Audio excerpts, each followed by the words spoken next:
नमस्ते student, welcome back to PDM education hub. मैं हूं सचिन और आज हम शुरू करने जा रहे हैं class 10th the rise of nationalism in Europe. तो इस चैप्टर में हम पढ़ेंगे या इस वीडियो में हम पढ़ेंगे कि यूरोप के अंदर या नेशनलिज्म क्या होता है, यूरोप नेशनलिज्म से पहले कैसा था, और एक आर्टिस्ट जिसका नाम है फेडरिक सोरेरियो, उसने दुनिया को एक अपनी पेंटिंग के जरिए नए वर्ल्ड की का सपना कैसे दिखाया। सबसे पहले आइए शुरू करते हैं। और वीडियो शुरू करने से पहले प्लीज चैनल को लाइक करें, सब्सक्राइब करें और शेयर जरूर करें। सबसे पहले हम जानते हैं कि नेशनलिज्म क्या होता है। तो स्टूडेंट ध्यान देना, सिर्फ सिंपल सी भाषा में हम समझेंगे कि नेशनलिज्म होता क्या है। कि नेशनलिज्म एक टाइप से कि नेशनलिज्म एक ऐसी फीलिंग है जिसमें लोग अपने नेशन के लिए यूनिटी फील करते हैं कि हम एक हैं। अपनी जो फीलिंग है, उनका जो लव है अपने नेशन के लिए, वो एक है, हम एक हैं। अगर सिंपल सी भाषा में एग्जांपल लें तो क्या ले एग्जांपल लेंगे? इंडिया। क्यों भाई? हम हैं, हमारे इंडिया के अंदर अलग अलग धर्म के लोग हैं, अलग अलग कास्ट के लोग हैं, लेकिन फिर भी अगर जब यूनिटी की बात होती है तो हम सब एक हैं। हम अपने देश के लिए खड़े रहते हैं, हमेशा रहते हैं। क्यों? क्योंकि हम अपनी यूनिटी में बिलीव करते हैं, हम अपने देश के लिए प्यार करते हैं। यानी सिंपल सी बात है, नेशनलिज्म यानी राष्ट्रवाद। और हम क्या हैं? हमारी यूनिटी है। ऐसे ही यहाँ पर यूरोप के अंदर नेशनलिज्म कैसे बढ़ा, लोगों के अंदर यूनिटी कैसे आई, इस चैप्टर में हम यही डिस्कस करेंगे। तो सबसे पहले हम क्या जानेंगे यहाँ पर? सिंपल सी है कि Europe in the 19th century before nationalism. Nationalism से पहले यूरोप कैसा था? तो आप बताइए, नेशनलिज्म से पहले यूरोप कैसा था? भाई नेशनलिज्म नहीं आया है, नहीं आया है यानी वहां पर ना तो कोई फ्लैग होगा, ठीक है, ना कोई लैंग्वेज होगी, ना कोई एक नेशन होगा, ठीक से ठीक, ना कोई सिस्टम है, मतलब कुछ भी नहीं है वहां पर। तो वहां पर अगर हम बात करें सिंपल सी, तो वहां पर क्या है? सबसे पहले डिफरेंट किंगडम्स होंगे वहां पर, बहुत सारे डिफरेंट रूलर्स होंगे, नो डेमोक्रेसी। और बताइए कमेंट करके, नो यूनिटी। यानी नेशनलिज्म का बुरा हाल था, वो कुछ नहीं था। तो आज जो हम इतनी जो कंट्रीज हम देखते हैं, फिर आप कहोगे सर ये इटली कंट्री, जब कुछ नहीं था तो इटली कंट्रीज कहाँ से आ गई? इटली कहाँ से आ गया सर? ये अपना जर्मनी कहाँ से आ गई? आए कहाँ से? तो ये इस चैप्टर में हम यही पढ़ेंगे कि ये जो नेशन आज तुम देख रहे हो ना इतने सारे, ये आए कहाँ से? अगर ये चीज यहाँ नहीं हुई होती तो आज तुम ये नेशंस नहीं देख रहे होते, या फिर इनके छोटे छोटे टुकड़े देख रहे होते। तो ये आए कहाँ से? मेन क्वेश्चन यही है। तो इसी को जानने के लिए प्लीज वीडियो को लास्ट तक देखें जरूर कि ये आए कहां से। अगर आप क्लास 10th में हैं तो आपके लिए तो वेल एंड गुड है। आप कॉम्पिटिटिव एग्जाम के लिए है तो मैं इंपॉर्टेंट क्वेश्चन भी कराऊंगा, अपना एमसीक्यूज भी कराऊंगा सारे। तो प्लीज जरूर देखना, पहले अच्छे से समझे, उसके बाद हम एमसीक्यूज क्वेश्चंस करेंगे। और अगर आप कोई कुछ भी नहीं, सिर्फ अपने इंटरेस्ट के लिए देख रहे हैं, तो आपके लिए एक एजुकेशनल वीडियो रहेगा। तो सबसे पहले मैं आपसे यही पूछ रहा था कि ये नहीं है, तो हम यही जानेंगे कि ये बने कैसे इतने सारे देश। तो शुरू करते हैं, आइए। अब मैंने बोला यहाँ नहीं थे, पीपल डिवाइडेड थे, अलग अलग। किस चीज से डिवाइडेड थे लोग? डिवाइडेड थे लैंग्वेज के बेसिस पे, लैंग्वेज के बेसिस पे, रिलीजन के बेसिस पे, कल्चर के बेसिस पे। और यहां पर सिर्फ एक ही चीज की ग्रोथ हो रही थी। क्या होगी वो चीज? सिंपल सी बात है, एक ही चीज की अगर ग्रोथ हो रही है तो वो होगी मोनार्की। यानी अगर हम सिंपल सी बात करें तो राजा, यहाँ पर राजा का रूल चलता था बस, और कुछ नहीं था। तो फिर कहां से स्टार्ट हुआ ये राइज? ये राइज स्टार्ट कहां से हुआ? तो भाई यहाँ पर एक आदमी है बहुत बढ़िया, जिसने क्या किया? फेडरिक सोरियो, पहले तो उसका नाम जान लो, उसका नाम क्या है? Frederick Sorio. अब ये करता क्या है? ये बनाता है एक पेंटिंग। इस पेंटिंग के जरिए ये लोगों को इमेजिन करवाता है कि दुनिया कितनी अच्छी है बिना मोनार्की के, है ना? यूनिटी के साथ अगर हम रहेंगे तो दुनिया कितनी अच्छी है। तो ये फील करवाता है लोगों को।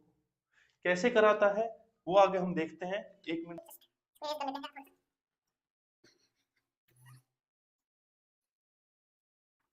यूरोप में सबसे इंपॉर्टेंट सवाल ये आ रहा था दोस्तों कि नेशन स्टेट कैसे बनाए। एक ही इंपॉर्टेंट क्वेश्चन चल रहा था सबके दिमाग में, नेशन स्टेट कैसे बनाया जाए। ठीक है, तो अब भाई साहब आगे आते हैं, कहते हैं ना कि आई एम द वन। तो आगे आते हैं, क्या करते हैं? एक नए वर्ल्ड को इमेजिन करते हैं।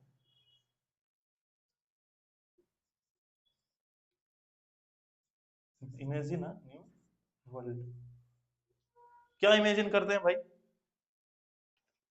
इस अभी कौन कहाँ का आर्टिस्ट था? ये था फ्रेंच आर्टिस्ट। ठीक है, फ्रेंच का एक आर्टिस्ट था। अब चलो इसके विजन को थोड़ा डीपली पढ़ते हैं कि इसका विजन था क्या। तो सिंपल सी बात है, सबसे पहले जानते हैं फ्रेंच आर्टिस्ट था, कहाँ का था? फ्रेंच का था। ठीक है, इसका जन्म कब हुआ? 1798 में। मृत्यु हुई थी 1856 में। भाई बर्थ हुआ था यहाँ पर, डेथ हुई थी इसमें। ठीक है, अगला पॉइंट इसका देखते हैं, क्या बनाता है ये? 4 प्रिंट्स।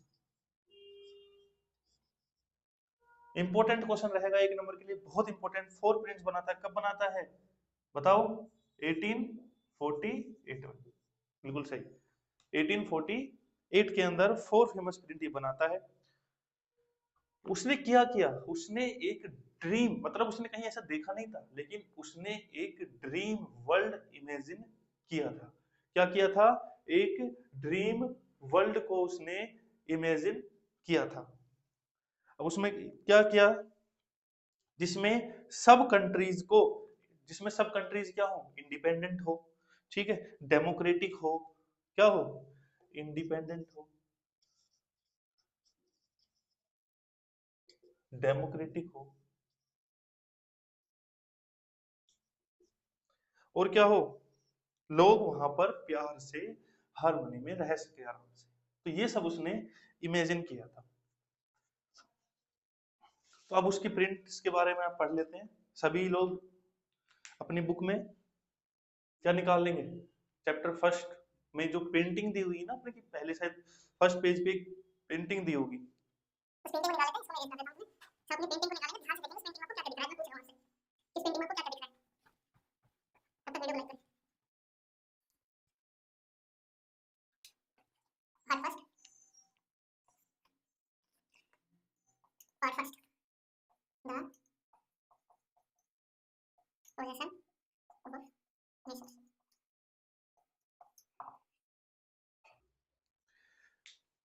सबसे पहले प्रिंट्स में सोरियो ने एक लंबी सी पोजीशन बनाई, यानी एक आपको प्रिंट में एक लाइन दिख रही है, लंबी सी दिख रही है। हाँ, तो उस लाइन में आप क्या देख पा रहे हैं कि लोग चलते जा रहे हैं एक साइड, पीछे लंबी लाइन है। आपको अलग अलग फ्लैग दिख रहे होंगे, दिख रहे हैं सबके हाथ में। देखो कुछ लोगों ने सेम कलर का फ्लैग पकड़ा हुआ है, कुछ लोगों ने सेम कलर का फ्लैग पकड़ा हुआ है। तो कि अलग अलग नेशन के लोग एक ही रास्ते पे चल रहे हैं, यानी क्या है? यहाँ पर यूनिटी दिखाना चाह रहा है कि अलग अलग रास्ते पे हम चल सकते हैं। तो यहाँ पर वो शो कर रहा है क्या? नेशनल सबका फ्लैग, दूसरा नेशनल कॉस्ट्यूम,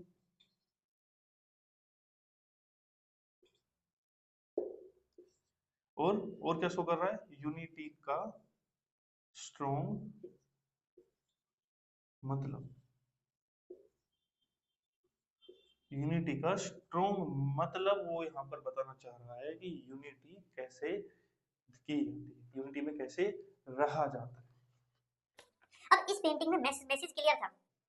क्या क्लियर था? कि हर नेशन साथ मिलके पीस में रह सकता है। किसमें रह सकता है भाई? सारे लोग, इस पूरी सिंपल सा मैसेज था कि सारे लोग एक साथ रह के पीस में हम रह सकते हैं भाई। हमें अलग अलग रहने की, एक दूसरे से लड़ाई करने की, वॉर करने की जरूरत नहीं है। हम पीस में आराम से रह सकते हैं। तो अगर हम पीस में रह सकते हैं तो उसने दिखाया, अपनी पेंटिंग के थ्रू लोगों के दिमाग में डाला कि हम रह सकते हैं भाई, हमें लड़ाई क्यों करनी है किसी से।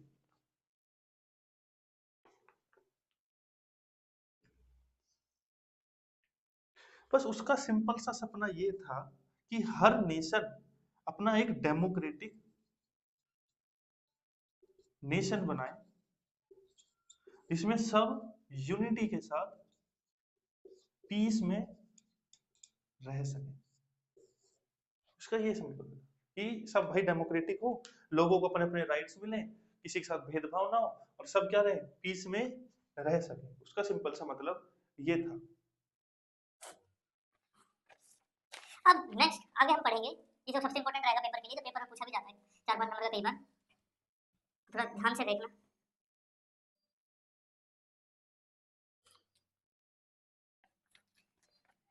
आगे हम पढ़ रहे हैं features. Features in the painting के फीचर्स क्या क्या थे, पॉइंट वाइज एक्सप्लेन करते हैं।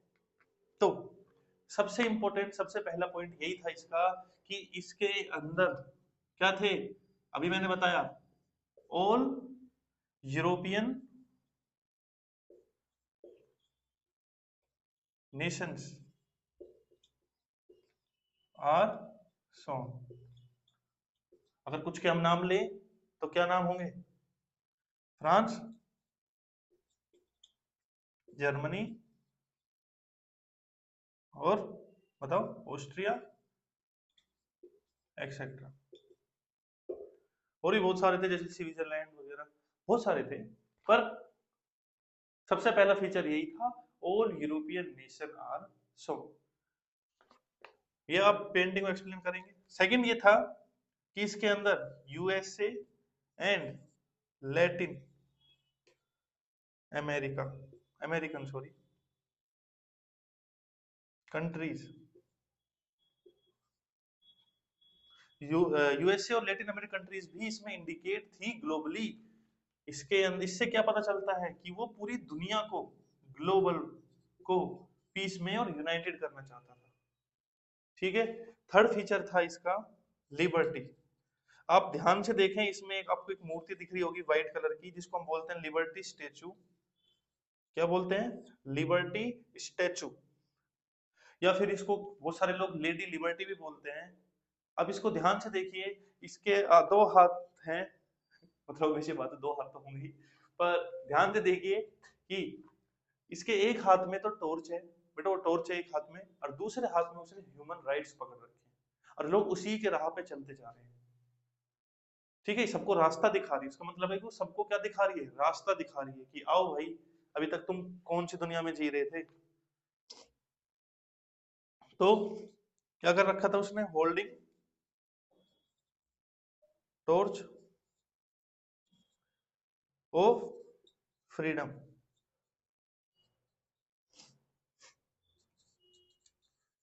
एंड कैरेक्टर ऑफ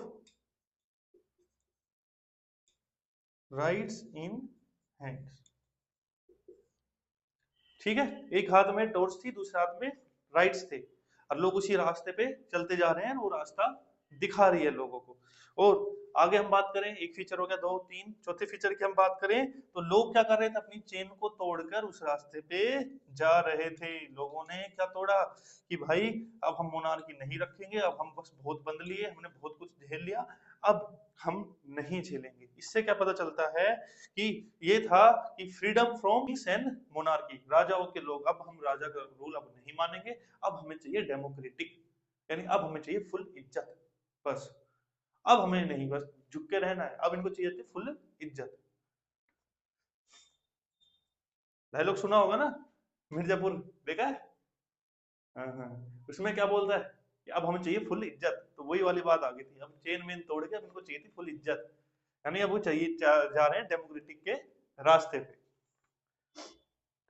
लास्ट में आप एक ऊपर देखिए पेंटिंग के, बिल्कुल आप मतलब ऊपर, मतलब बुक के ऊपर मत देख लेना, पेंटिंग में देखिए ऊपर, आधी पेंटिंग में ऊपर की साइड आपको भगवान दिख रहे होंगे, है ना, एंजल्स वगैरह दिख रही होंगी। वो बहुत खुश हैं। वो क्यों खुश हैं? कि लोग भाई अच्छे रास्ते पे जा रहे हैं, हमें अब अच्छा लग रहा है। पहले लोग दुखी थे, है ना, मतलब ये जो किंग्स लोग थे इनके ऊपर क्या करते, अत्याचार कर रहे थे, तो वो बहुत दुखी थे। लेकिन अब वो क्या है भाई, बहुत खुश हैं हम लोग, अब समझ गए हैं, अब उनमें अक्ल आई है, बढ़िया हो गया काम। अब हम अच्छे रास्ते पे अगर ये जा रहे हैं लोग, तो ये बहुत खुश नजर आ रहे हैं तुम्हें उसमें, ठीक है। तो ये अच्छा है, गुड फॉर ह्यूमैनिटी, उनके हिसाब से ये बहुत अच्छा है, गुड फॉर ह्यूमैनिटी, ठीक है। चलो, अब ये इतना चीज समझ में आया। ये पूरा एक्सप्लेन करना है आपको पेपर में, पेपर में आता है, कई बार आता है ना आपको, प्रीवियस ईयर क्वेश्चन भी मैं आपको टेलीग्राम पे सब पे शेयर करूंगा, तो आप कर लेना। तो टेलीग्राम चैनल अपना है VDM_education हब, वहां पर सारे क्वेश्चंस, MCQs वगैरह सब मैं वहां पर प्रोवाइड करा दूंगा। नोट्स, ये नोट्स भी मैं वहां पर भेज दूंगा प्रॉपर, तो आपको पूरा बुक में डिटेल में पढ़ने की बजाय आप जो पेपर में आएगा वो चीज आप पढ़ेंगे वहां से, ठीक है। और आपको इससे क्या होगा, टाइम भी बच जाएगा आपका। आगे देखते हैं, जरा ध्यान से इसको हटा देते हैं।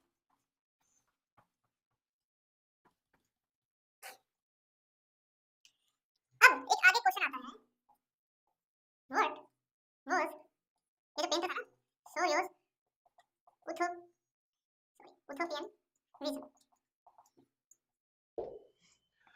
सबसे पहले इसका मतलब समझो, उथोपियन, उथोपियन का मतलब होता है आइडियल वर्ल्ड, आइडियल वर्ल्ड क्या मतलब होता है इसका, आइडियल वर्ल्ड यानी उसका विजन था कि परफेक्ट वर्ल्ड कैसे बनाया जाए लोगों के लिए, ऐसा वर्ल्ड, परफेक्ट वर्ल्ड यानी सपनों की जो इमेजिनेशन थी ना उसकी, जब सपनों में इमेजिन करते हैं कि भाई बहुत अच्छा होगा, ये हो जाए, वो हो जाए, मजा आ जाएगा, हम सपने में मतलब बहुत सोच लेते हैं सपनों में, लेकिन इतना वो नहीं, लेकिन हाँ वो चाहता था कि दुनिया क्या करे, आइडियल वर्ल्ड बने, ठीक है।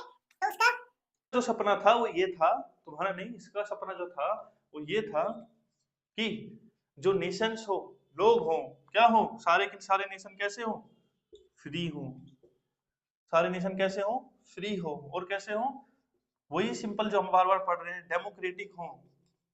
ये पेपर में क्वेश्चन आया हुआ है 2 नंबर में, फ्री हो, डेमोक्रेटिक हो, और पीस, हर जगह क्या मिले, शांति मिले, कोई लड़ाई झगड़ा ना हो लोगों के बीच में, ठीक है। सारी कंट्रीज कैसी हो, लविंग हो, एक दूसरे से प्यार करती हो, ठीक है। ये चीज समझ में आई। अब यानी अगर ये उसका विजन था तो वो क्या चाह रहा होगा, वो सिंपल सी चीज चाह रहा होगा कि देश में राजा वाला रूल ना हो, मोनार्की ना हो, डिक्टेटरशिप ना हो, सब लोग भाई, सबको अधिकार जो होते हैं उनको बराबर मिले। यहाँ नहीं दिए गए अधिकार पहले, देख लो आप, गरीब लोगों पर अत्याचार जो आपने देखा होगा, आपने चैप्टर 9 में, आपने फ्रेंच रिवॉल्यूशन में आपने इतनी चीज पढ़ी होगी, लड़कियों के साथ इतनी चीज पढ़ी होगी, नहीं कहीं भी दिए गए थे जी। लड़कों लड़कों में ही बात कर लो, लड़के तो चलो वो तो कहीं भी उनको नहीं दिए गए, अगर हम सिर्फ और सिर्फ लड़कों की बात करें तो वहां भी भेदभाव चल रहे थे।